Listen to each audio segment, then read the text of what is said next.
Hello, I'm Rita Nakashima Brock, and I am Senior Vice President at Volunteers of America in charge of moral injury programs. I want to welcome you to this new certificate program that we have created for professionals who would like to integrate more moral injury recovery work in what they do. I'm going to give you today a talk about the basic definitions for moral injury. How are people understanding the term? And then in subsequent weeks, we will be looking at religious approaches to it and different professions and different populations that might be experiencing moral injury, so that you have a pretty comprehensive sense of how it occurs, what it is, and how you might make approaches to recovery for it. So I'm going to be using a PowerPoint. This PowerPoint will be available as a PDF document, so you will be able to refer back to it, so you don't have to worry about taking notes right now. And a little about me, so you know who I am. I have a doctorate in philosophy of religion and theology from Claremont Graduate University. As part of my graduate studies, I did a fair amount of work in interfaith dialogue, including different philosophies of Hinduism and Buddhism, and wrote my doctoral thesis actually as a Christian theologian in Christology.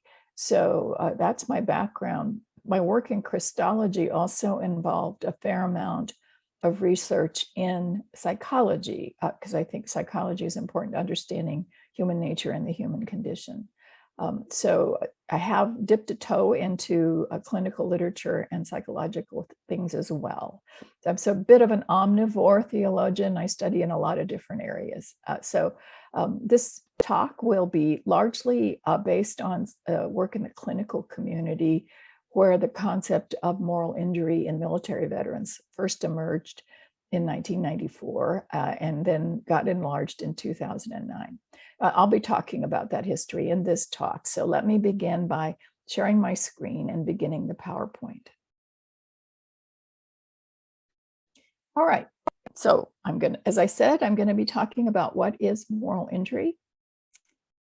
And I'm going to cover 4 areas around this definition. One is what are some of the starting assumptions that I'm working with around the concept of moral conflict. And some of these assumptions are actually relatively commonly shared among people who research moral injury. So I'll mention that when I talk about them. Second point, how we got to these definitions of moral injury in relationship to trauma and PTSD, and how moral injury actually shows up, what it impacts in people's lives. And then I'll get to the prevailing definitions that are operative right now in moral injury work, and how that definition relates to PTSD and trauma, which are also important concepts in relation to moral injury. So my starting assumptions are that moral conflict is a conscience-based post-harm stress response. And it's just a common and ordinary thing. Moral conflict is something that, if you are a person with a conscience, you will understand what it means to have moral conflicts.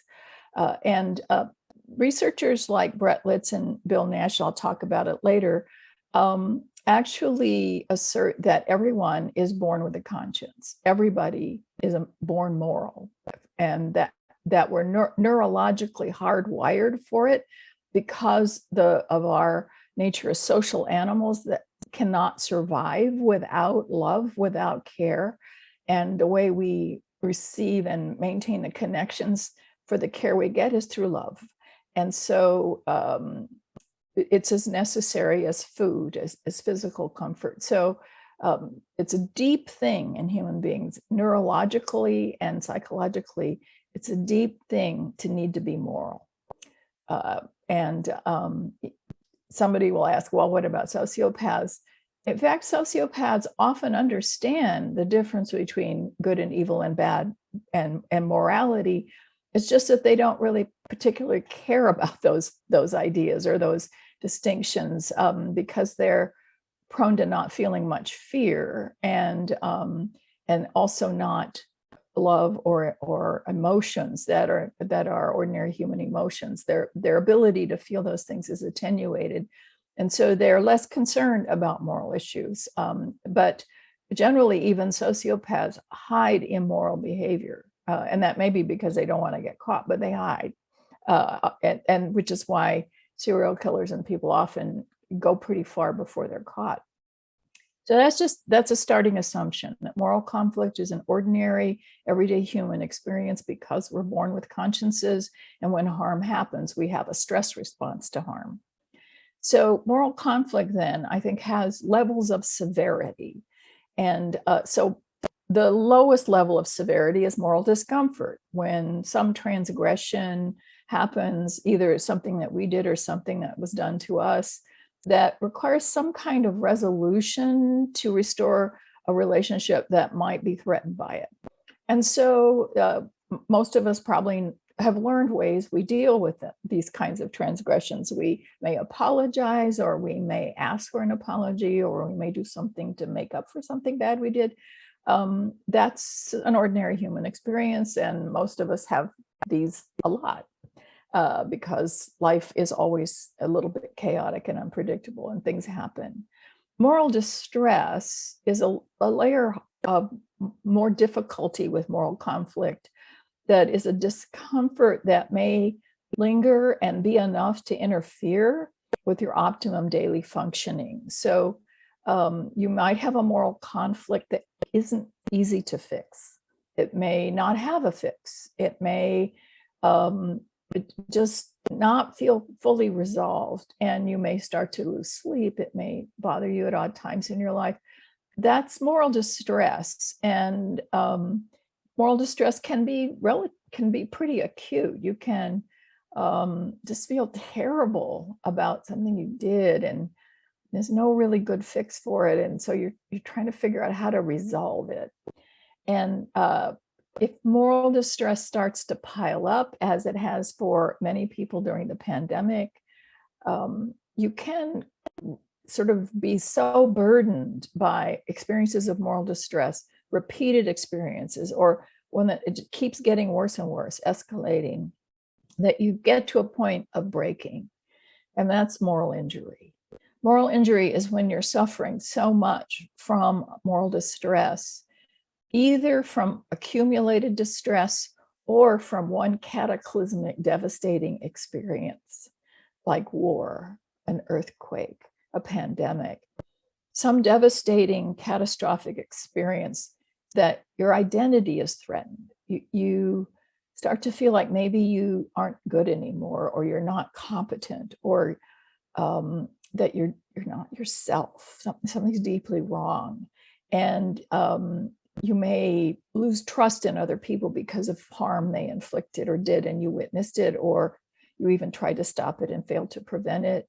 You can feel like other people have betrayed you using power in bad ways, or you yourself did something profoundly wrong, and the harm is devastating. And when that happens, not only do you have a crisis of identity, but it can threaten your core moral foundations. You can feel like everything you believed about people are good and evil just don't make sense anymore. And you may even, if you're a person of faith, give up on your faith. So moral injury is that kind of crisis, that kind of suffering. It's a relatively new term. And we'll get to why it emerged. I think you'll see why it became such an important term in the last couple of decades.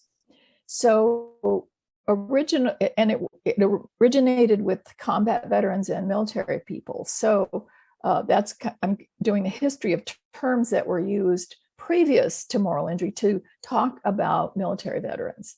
So in the 18th century, so in the 1700s, the term nostalgia was used as a kind of heart sickness of soldiers who lost their will to fight and and were just too depressed or unable to function. They called that nostalgia, like they were homesick or something. Then in the Civil War era in the 19th century, the term soldier's heart was often used, that their heart was sort of broken or they were messed up, and it had to do with their heart. In World War I, it was often talked about as shell shock, as just too much fighting, too much guns, too much all of that, and people went into shock.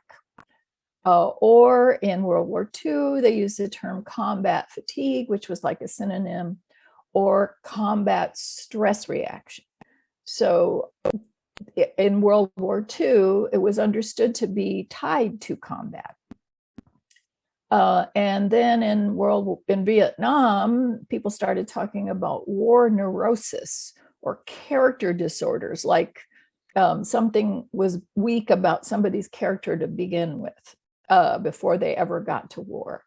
My friend Mac Bika, who was a lieutenant in Vietnam and became a philosopher of just war, he was told when he went to the VA, he came home from Vietnam just devastated by that experience. And when he came home, he went to the VA for help, and his VA therapist, listening to him, started to suggest that his parents didn't properly toilet train him, that something was bad about his parents. And he was so angry and insulted at the suggestion that his family had been inadequate when his own grandmother had walked once a week to the cathedral barefoot, even in winter in New York City, to pray that her grandson would come home from Vietnam alive.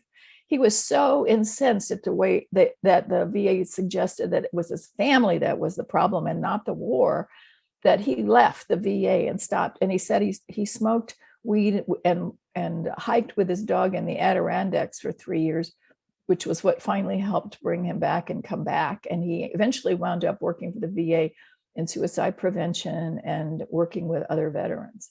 So, all of these nostalgia, soldier's heart, shell shock, combat fatigue, war neurosis, all of these imply that there's something wrong with an individual, and that they have a problem and they need fixing.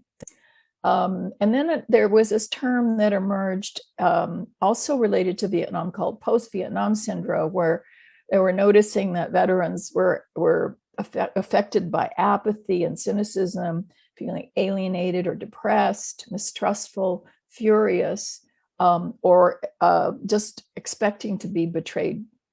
And so the VA still didn't treat people for combat disorders or whatever they thought this was exactly, because there wasn't anything in the diagnostic manual called post-Vietnam syndrome. So eventually, it was the VA clinical community that pressed the American Psychological Association to include something related to combat stress. And so the lobbying for a diagnosis for post-traumatic stress disorder actually wasn't done until 1980. Finally, a diagnosis was issued so that veterans at the VA could be treated for this. And that was an important development for a lot of reasons. It removed the sense that individual character flaws or weakness was what was causing the problems that veterans were having, that it was a stress-related disorder that anybody could get if they went through war, if they went through the kinds of things veterans went through. And because of that, it also got expanded into the civilian society and became really important because it removed victim blaming. In other words, victims were often blamed for being weak or having bad characters or wanting the harm that happened to them or whatever. And it removed that and just said, this is just what happens to your brain and body and psyche when you're terrorized.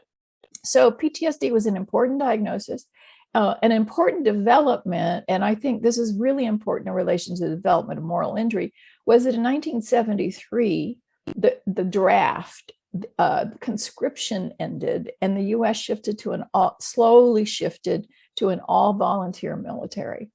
I was a young adult in this era, and just saying the draft ended doesn't really capture how awful it was during the Vietnam era, when people who believed the war was immoral and bad were drafted to go fight it. I had certainly had friends who, either enlisted to the Navy or Air Force or some branch of the military they thought would help them avoid going to Vietnam, or thought about going to Canada to avoid being drafted, or try to find other ways to get a deferment.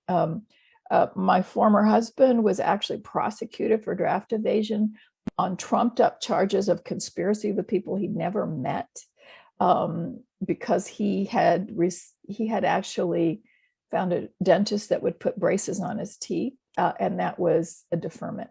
And so he was accused of not ever having done that, and then being involved in conspiracy. So this was an awful period for any male person who was of draftable age. And so that the draft ended was a huge thing. And in fact, President Nixon wanted it eliminated. He was glad it was eliminated because he did believe that the US would never fight another war if we had a draft. So that's just an aside about the historical context when all of this happened, and when the PTSD diagnosis emerged. It was a godsend to a lot of veterans who had been experiencing it and weren't getting treated for a long time. So 5 years after the Vietnam War ended, finally, there was this diagnosis.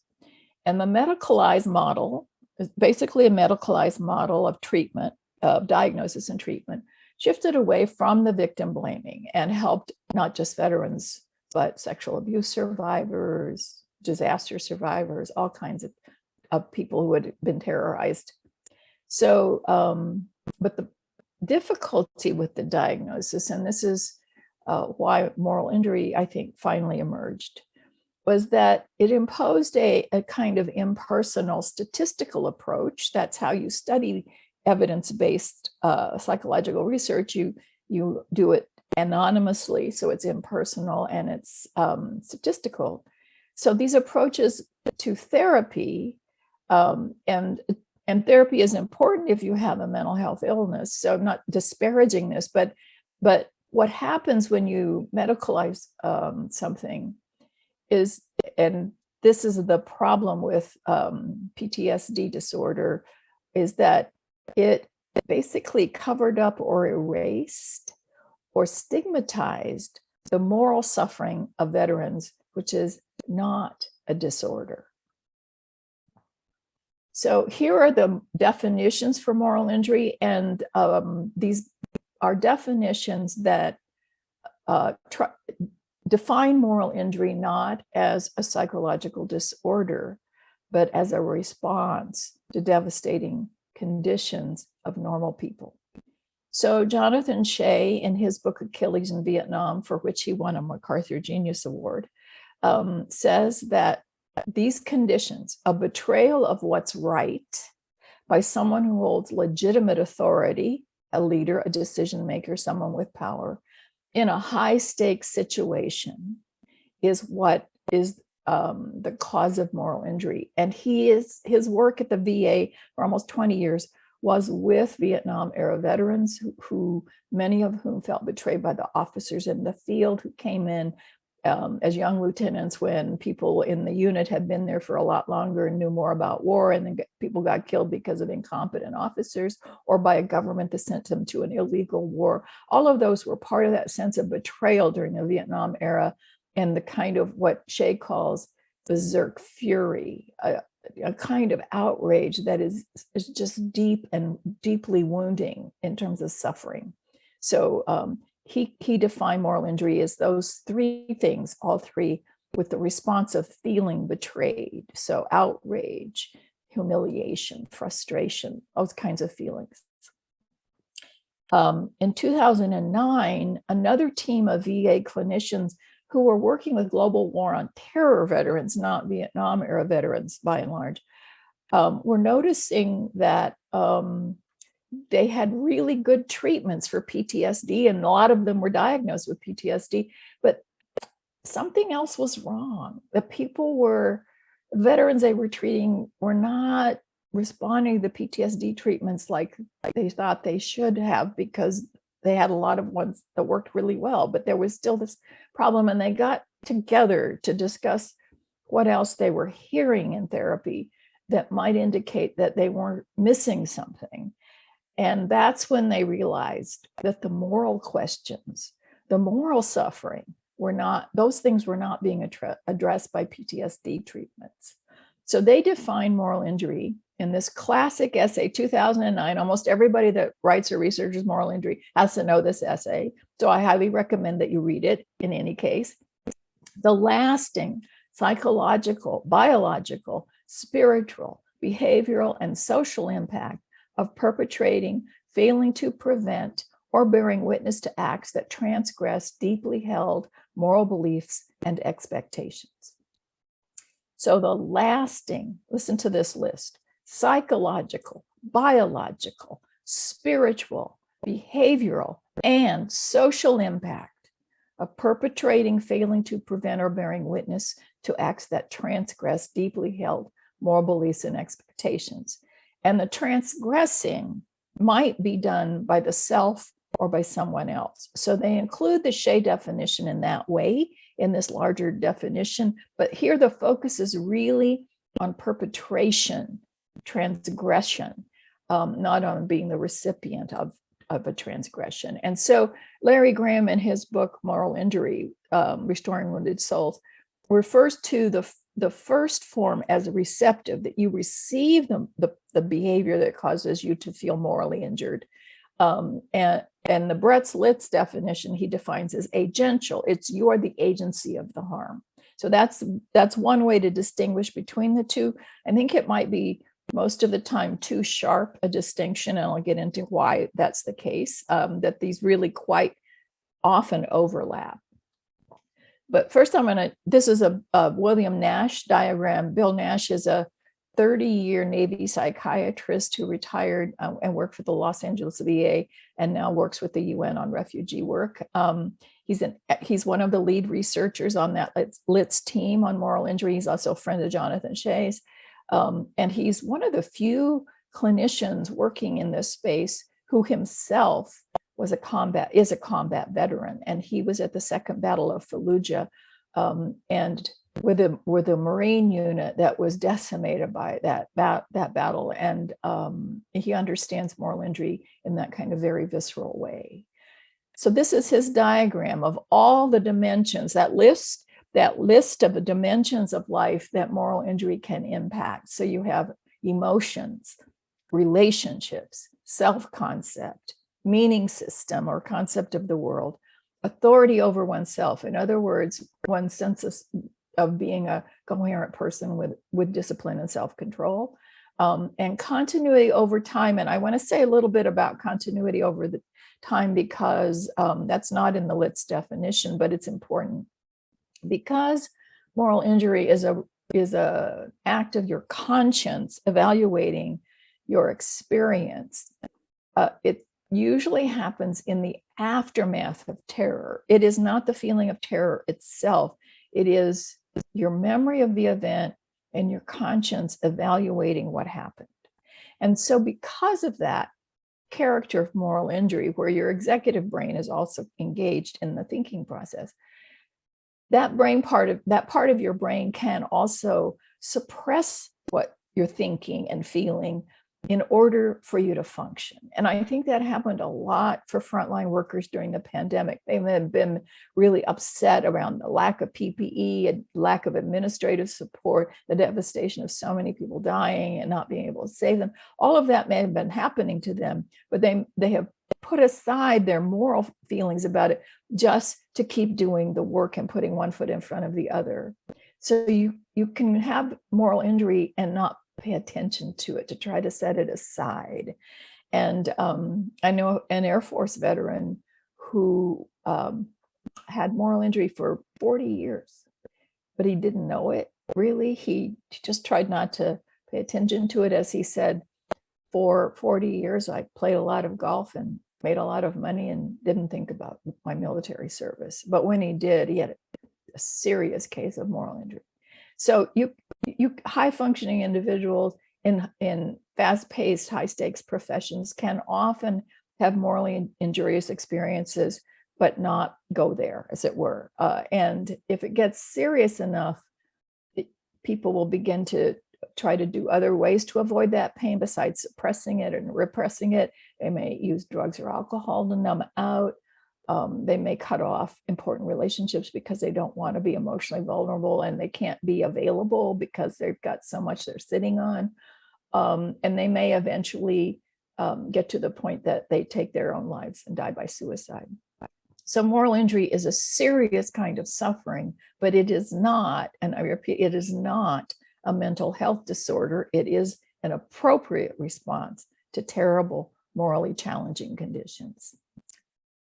And this is a wonderful summary essay that was published in Scientific American about moral injury, not just in veterans, but in the larger community of healthcare workers and frontline workers. The reporter that did this, the writer that did this, interviewed me, but a whole lot of other people as well. And I think it's a very fine, pretty accessible summary. If you want one essay to point people to, and they say, well, what is moral injury? Point them to this essay. I think is really a good one.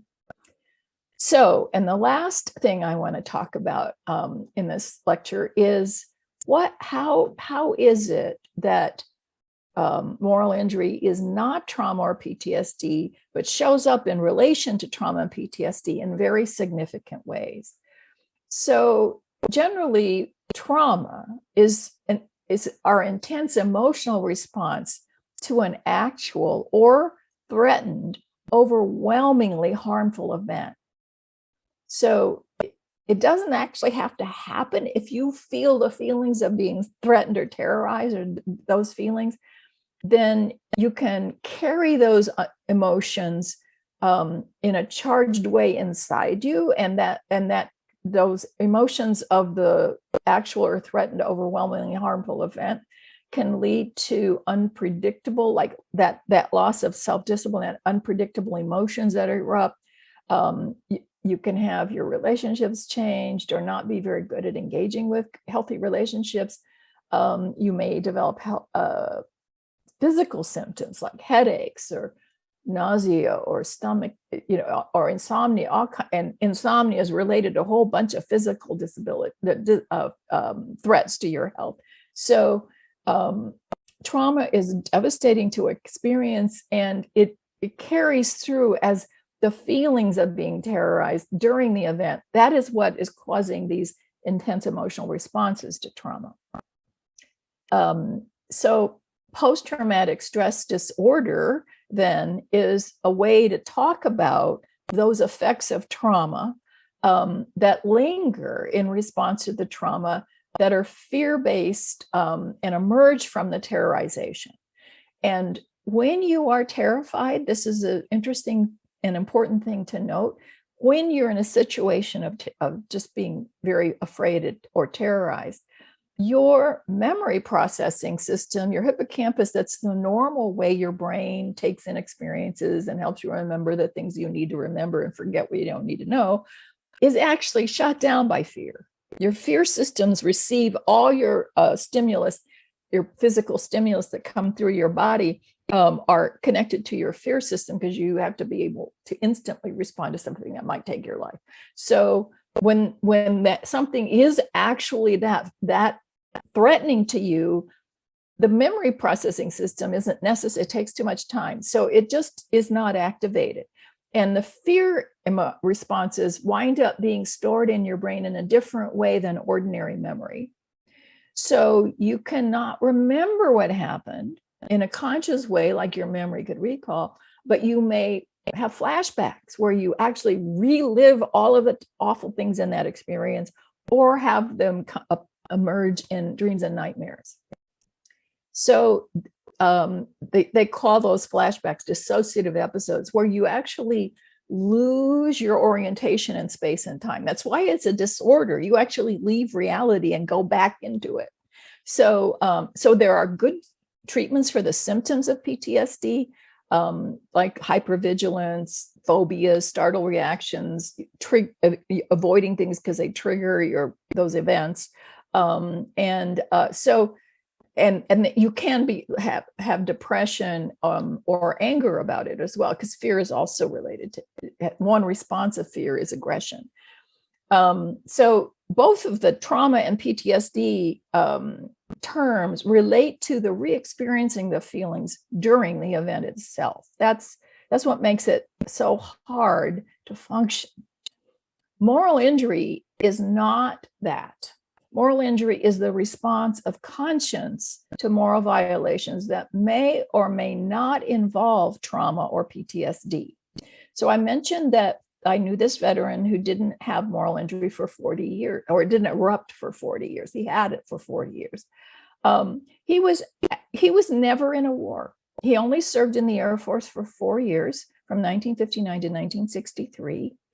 But he was a B-52 bomber pilot, which is the pretty elite corps in the Air Force and is the nuclear division.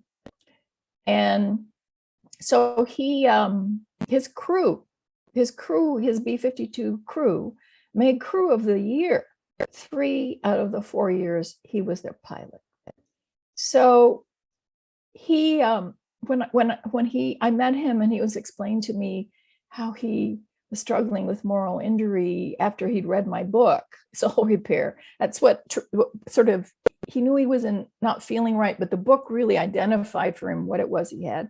What he told me was that he was a B-52 bomber pilot, and he said he couldn't figure out now in his 70s how he was willing to do his duty every morning when he put on his uniform and went to work. He was willing to do his duty because he couldn't figure out how, as a married 23-year-old married father with 2 children, was willing, if called upon, to do his duty, which was to fly his bomber fully loaded with 27,000 pounds of nuclear material and drop a bomb on Russia. His target was Russia. Drop a bomb on Russia that would begin and end a war in 15 minutes. And they were told that if they survived the blast, they were to fly their bomber at 80,000 feet until they ran out of fuel, and then to glide it to the ground, which is possible to do, I guess, but that the gliding would be about 500 miles. And so they would be landing in some place like Saudi Arabia, some hostile territory, if they could find a place to land. And when they landed, they would not know if they had a family or a country to go home to. He never had to do that, but what I figured out was he was in during the Cuban Missile Crisis, and during that month, the military put the entire B-52 fleet of something like 800 bombers into the air, fully loaded with fuel and weapons, just in case the Russians tried to bomb an Air Force base or 2 and wipe out their fleet. So they kept their fleet up in the air for a month. And so my friend Farrell Bullout, this Air Force pilot, spent a month flying his bomber, landing to refuel and sleep, and then going back up into the air fully loaded, flying his bomber for an entire month, waiting for the order to start a nuclear war. That was because his target was Russia. And he never had to do it, but he was so disturbed by having been willing to do it that he was struggling with questions of faith and God and evil and all kinds of moral injury issues. So it came way after what happened to him. But it was a profound moral response he was having to having been willing to do that. So in its most extreme, intense forms, moral injury can actually interfere with treatments for trauma, PTSD, depression, bipolar disorder, etc. and lead to suicidality. So moral injury is not the lingering effects of the feelings of the trauma. It is the moral emotions after the event. And those emotions are not fear-based. They're feelings like guilt, shame, outrage, remorse, and grief. So the difference between so as I would say, my friend Farrell had moral injury, but he didn't have PTSD. He wasn't affected by, the kinds of things that come with having been traumatized, but he was affected by having been willing to do something that is horrible, that he understood as horrible. So you can have moral injury without having trauma. That another example is a policeman I know who, or I heard about from a friend of mine who came upon a traffic accident on the highway. It wasn't anything like a violent crime or anything moral. It was just bad luck. And so this car had flipped and it was so crumpled that the person inside you couldn't get them out without heavy equipment, which he didn't have. He was the first person on the scene. And as he got out of his vehicle and walked over to the burning car, the man inside the car was still conscious, was yelling at him, "Please shoot me," because the car was on fire. And even though he had called for emergency help, nothing had come yet. It was just right after he got there. And he told my friend that he quit his job policing because he had to watch that man burn to death. Because it was illegal for him to use a service revolver that way.